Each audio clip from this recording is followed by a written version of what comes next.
Dans cette vidéo, nous allons étudier comment associer les résistances afin de pouvoir simplifier le problème.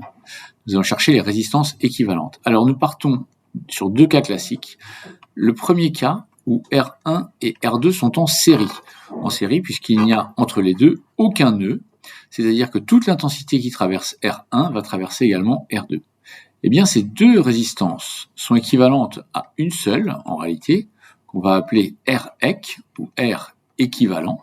Et pour déterminer cette résistance, eh bien, c'est très simple. On additionne tout simplement R1 plus R2, premièrement.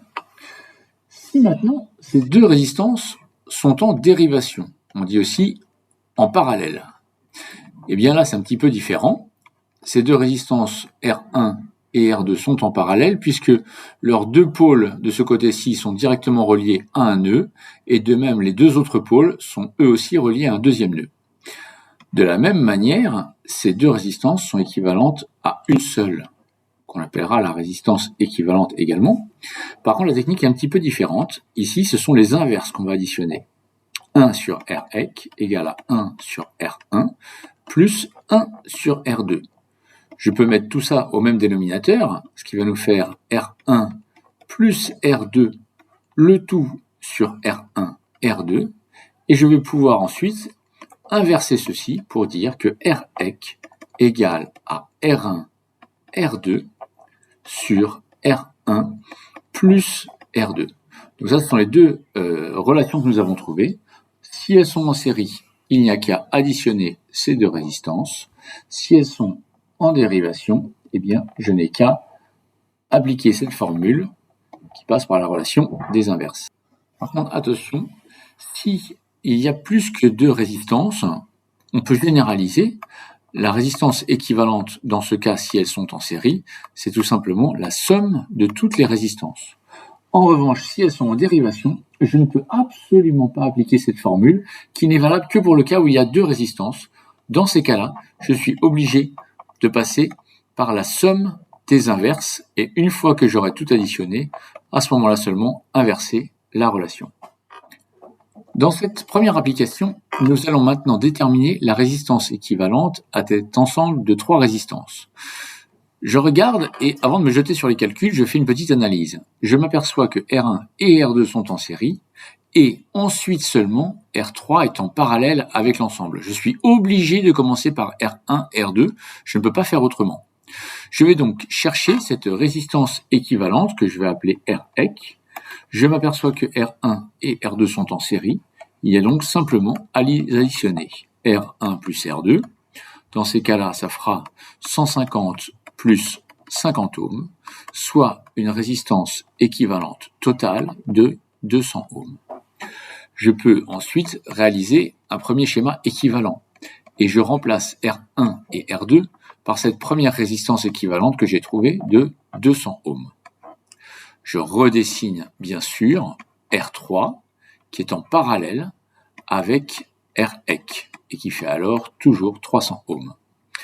Cette fois, mes deux résistances sont maintenant en parallèle et je peux tout simplement utiliser la formule que j'avais encadrée précédemment, R-EQ égale R1 R2 sur R1 plus R2, ou plutôt ici, on va dire que R'-EQ égale à R-EQ fois R3 sur R-EQ plus R3.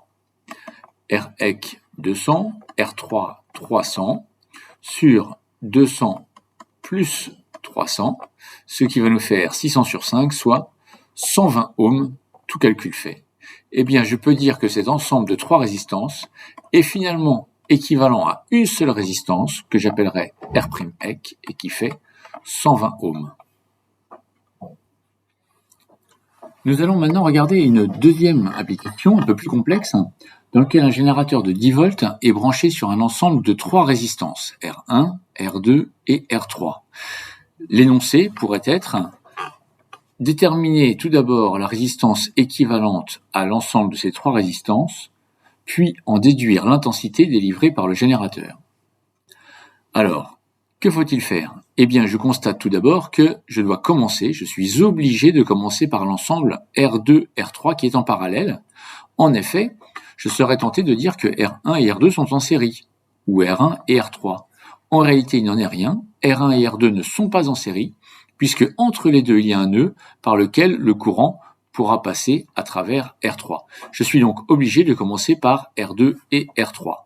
Je vais donc calculer Rec égale à R2, R3 sur R2 plus R3, puisqu'elles sont en parallèle, soit 300 fois 100 sur 300 plus 100, ce qui nous fait 300 sur 4, ce qui va faire 75 ohms.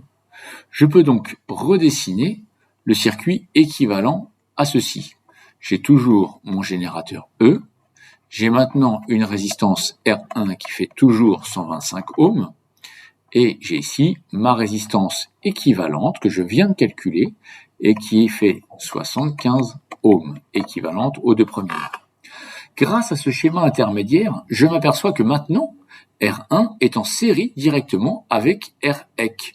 Je vais donc pouvoir écrire que Rec' est équivalent à R1 plus Rec, ce qui va me faire 125 plus 75, soit 200 ohms. Et je peux ainsi réaliser mon dernier schéma équivalent. J'ai tout simplement mon générateur de tension E, qui est ici, sur lequel est branchée finalement une unique résistance égale à Rec' égale 200 ohms. Pour mémoire, je suis toujours à la recherche de l'intensité I délivrée par générateur. J'ai un générateur de tension E branché sur une résistance Rec'. Je peux alors tout simplement appliquer la loi d'Ohm. Pour mémoire, U égale R fois I, ou plutôt ici, tension grand E égale à R'Ec fois I. Je peux donc en déduire que I égale à E sur R'Ec. Je remplace par les valeurs, 10 sur 200 ohms, soit effectivement 0,050 ampères, que je peux exprimer dans une sous-unité peut-être un peu plus adaptée, 50 milliampères.